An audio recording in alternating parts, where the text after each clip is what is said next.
ചെയ്യുന്ന ആരാധനാ കർമ്മങ്ങളിലും പുണ്യപ്രവർത്തനങ്ങളിലും ഒരു മടി കാണിക്കുക, ഒരു അലസത, ഒരു ഉദാസീനത. വിശുദ്ധ ഖുർആനിലൂടെ അല്ലാഹു തആല ഓർമ്മപ്പെടുത്തിയല്ലോ, വഇദാ ഖാമു ഇലസ്സലാത്തി ഖാമു കുസാല. അവരെങ്ങാനും നമസ്കാരത്തിന് നിന്നാൽ ഖാമു, അവര് നിൽക്കുന്നത് കുസാല, ഒരു ഉദാസീനതയോടെയായിരിക്കും. ഞാൻ ആരെ മുൻപിലേക്കാ വന്നത്? ഞാൻ എന്തിനാ ഇപ്പൊ ഈ പള്ളിയിൽ അംഗശുദ്ധി വരുത്തി കയറിയത്? ഞാൻ എന്തിനാ സഫപ്പിച്ച് മടമ്പപ്പിച്ച് കൃത്യമായി അള്ളാന്റെ മുൻപിൽ അല്ലെങ്കിൽ ഈ പള്ളിയിൽ നിൽക്കുന്നത്? ഞാൻ എന്തിനാ റബ്ബിന്റെ നേരെ കൈനീട്ടി നെഞ്ചത്ത് കൈകെട്ടിയത്? ഞാൻ എന്താ എന്റെ നാവ് കൊണ്ട് ഈ ഉരുവിട്ടുകൊണ്ടിരിക്കുന്നത്? ഞാൻ എന്തിനാ രണ്ട് കൈകളും കൃത്യമായി മനലിൽ ചേർത്ത് വെച്ച എന്റെ നെറ്റിത്തടം ഈ മണ്ണിലേക്ക് ചേർത്ത് വെച്ചത്? ആളുകൾക്ക് ചിന്തല്ല, ഒരുതരം ഉദാസീനത. കൈകെട്ടുന്നവൻ ആ പള്ളിയുടെ ഉൾഭാഗം മൊത്തമൊന്ന് കാണാൻ മനസ്സാഗ്രഹിച്ചുകൊണ്ട് കണ്ണുകളും അവന്റെ ചലനങ്ങളും കൂടിക്കൂടി വരുന്നു. അതുകൊണ്ട് തന്നെയാ ഇന്ന് പലരുടെയും ഉള്ളു പൊള്ളയാ. നമസ്കരിക്കുന്ന നമസ്കാരത്തിൽ പോലും അവന്റെ ഉള്ളു പൊള്ളയാ, ആത്മാർത്ഥതയില്ലാത്ത നമസ്കാരങ്ങൾ. 5 വക്ത് നിങ്ങൾ നമസ്കരിക്കുമ്പോൾ നിങ്ങൾ 5 തവണ പുഴയിൽ കുളിക്കുന്നവനെ പോലെയാണെന്ന് പഠിപ്പിച്ച പ്രവാചകൻ.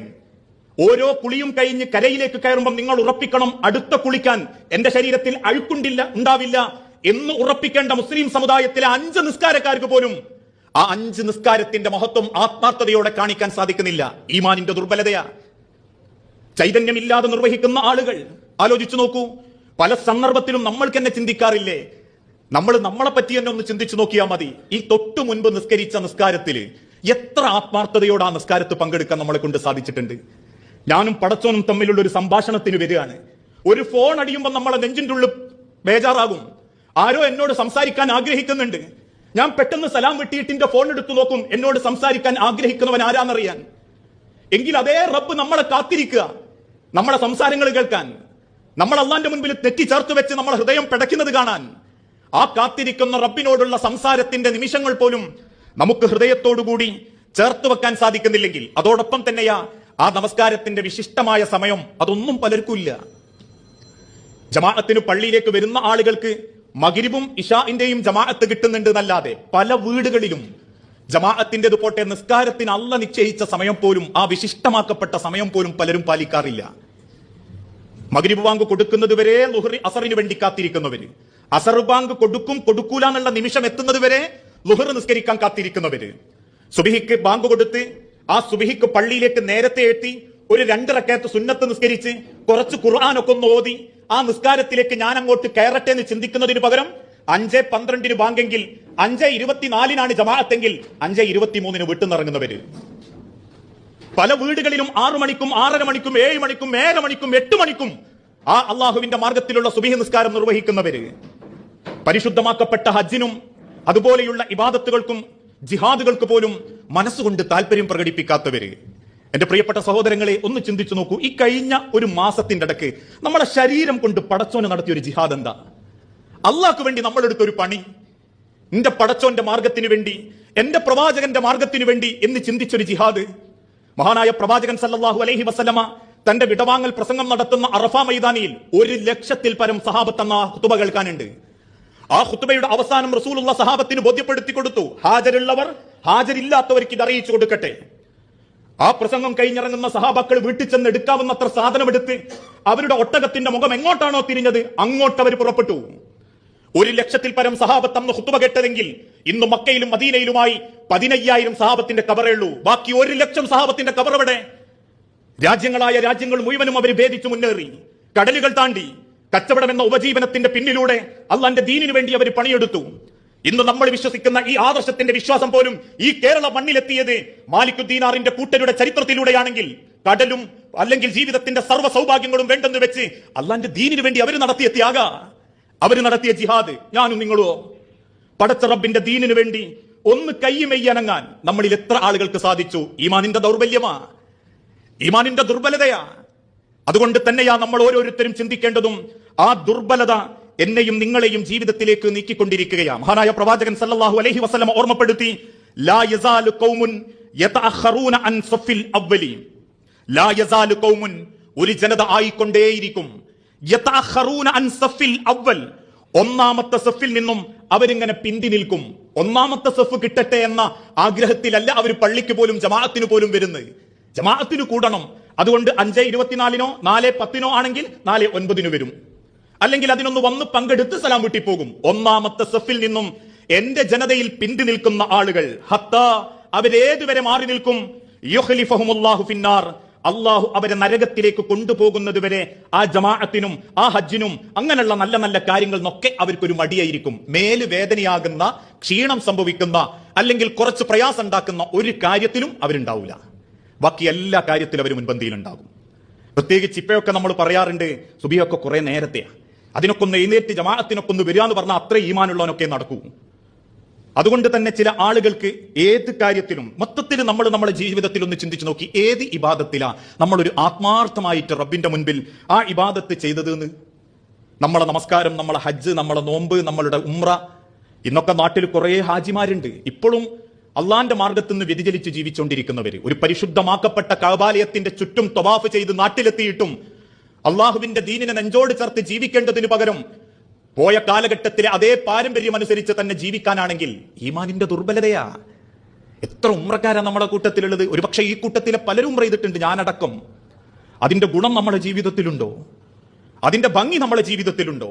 ഒരു ഉംറ ചെയ്ത് തിരിച്ചു വരുന്നവൻ ഉമ്മ പ്രസവിച്ചവനെ പോലെയാണെന്ന് പഠിപ്പിച്ച അള്ളാഹുവിന്റെ പ്രവാചകൻ സല്ലല്ലാഹു അലൈഹി വസല്ലമയുടെ വാക്കിനോട് അർത്ഥം പ്രകടിപ്പിക്കുന്ന രീതിയിൽ ശരീരം കൊണ്ടും മനസ്സുകൊണ്ടും വിശ്വാസം കൊണ്ടും അള്ളാന്റെ മാർഗത്തിൽ ജീവിതത്തിൽ ആ ഈമാനിന്റെ വെളിച്ചം കാണിക്കാൻ സാധിച്ചിട്ടുണ്ടോ നമ്മൾക്ക്?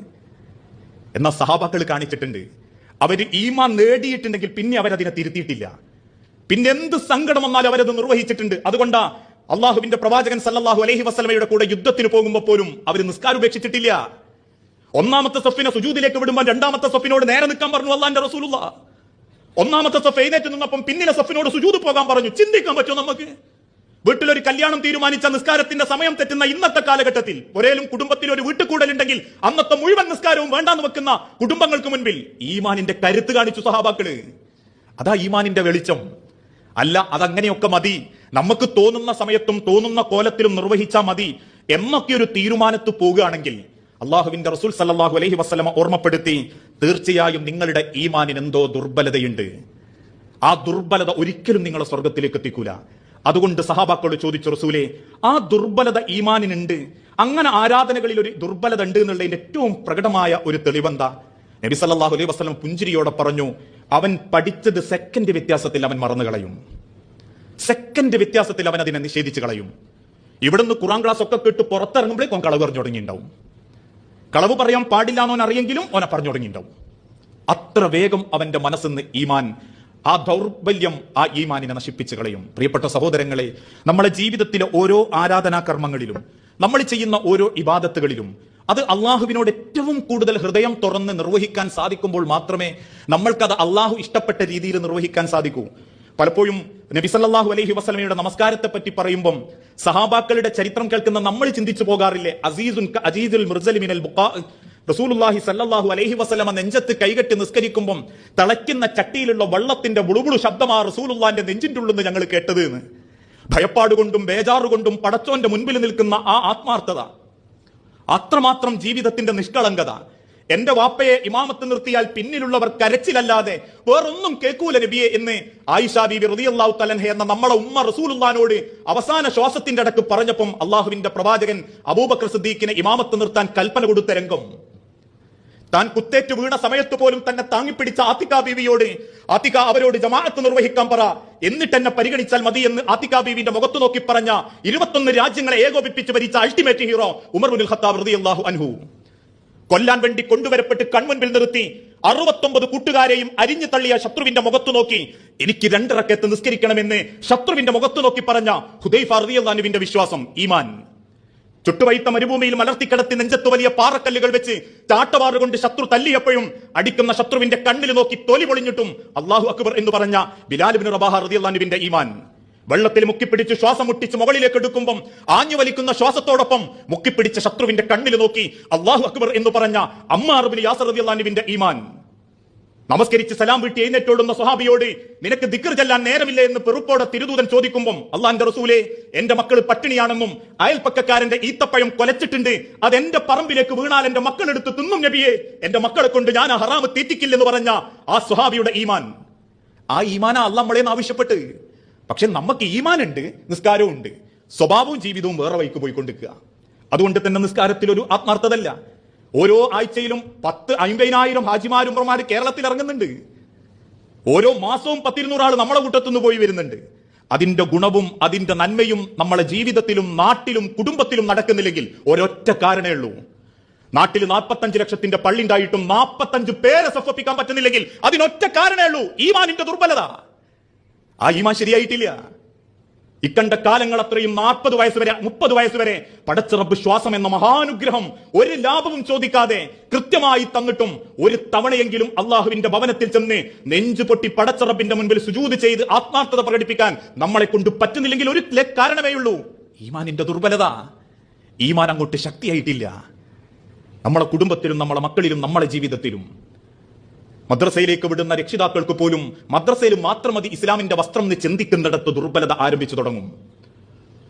മകനെ പഠിപ്പിക്കുന്ന സ്ഥാപനത്തിൽ വെള്ളിയാഴ്ച പള്ളിക്ക് പോകാൻ പറ്റിയിട്ടില്ലെങ്കിലും അത്യാവശ്യം പേര് കേട്ട സ്ഥാപനത്തില് കുറച്ച് ഡൊണേഷൻ കൂടുതൽ കൊടുത്തിട്ടാണെങ്കിലും ഓന് സെലക്ഷൻ കിട്ടണമെന്ന് ചിന്തിക്കുന്നിടത്ത് തുടങ്ങുന്ന ദുർബലത അത് നമ്മുടെ ജീവിതത്തിലുണ്ട്.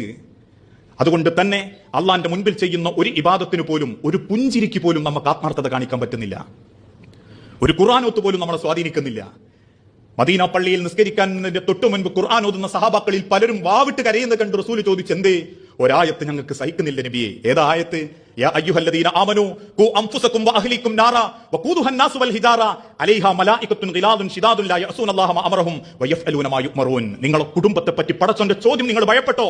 നാളെ പടച്ച റബ്ബിന്റെ കോടതിയിൽ മക്കളും കുടുംബവും നിങ്ങളെ ശത്രുക്കളായി കൺമുൻപിൽ കാണേണ്ടി വരും എന്ന ആയത്ത് കേട്ടപ്പം പിന്നീട് മദീനയിലെ പള്ളിയുടെ മുറ്റത്തിന്റെ മുൻപിൽ കണ്ണുനീരിന്റെ പുഴകളൊഴുക്കിയ സഹാബത്തിന്റെ കഥ കേട്ടപ്പം നമുക്കത് കഥ മാത്ര. ഒരായത്തോതിയിട്ട് നമ്മളെ നെഞ്ചുപടഞ്ഞിട്ടില്ല. ഒരായത്തോതിയിട്ട് നമ്മളെ കണ്ണ് നിറഞ്ഞിട്ടില്ലെങ്കിൽ അത് ഈമാനിന്റെ കുറവാ, ഈമാനിന്റെ ദുർബലതയാ. നമ്മളിൽ പലർക്കും പ്രകടന പരതയുള്ളൂ.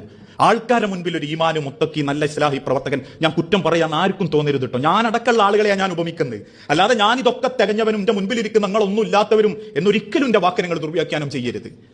ആളുകൾക്ക് മുൻപിൽ പറയാൻ പറ്റുന്ന ഒരു ഈമാൻ, ഞാൻ ഇന്ന ആളാണ് എന്ന് പറയാൻ, അതിന്റെ ഒരു ക്വാളിറ്റി ഇന്നതാണെന്ന് ചൂണ്ടിക്കാണിക്കാനുള്ള ഒരു ആത്മാർത്ഥത നമ്മുടെ ജീവിതത്തിലില്ലെങ്കിൽ ഒന്നാമത്തെ ലക്ഷണത നിർവഹിക്കുന്ന ആരാധനകളിലും പുണ്യകർമ്മങ്ങളിലും ഒരു മടിയും അലസതയും ഉദാസീനതയും.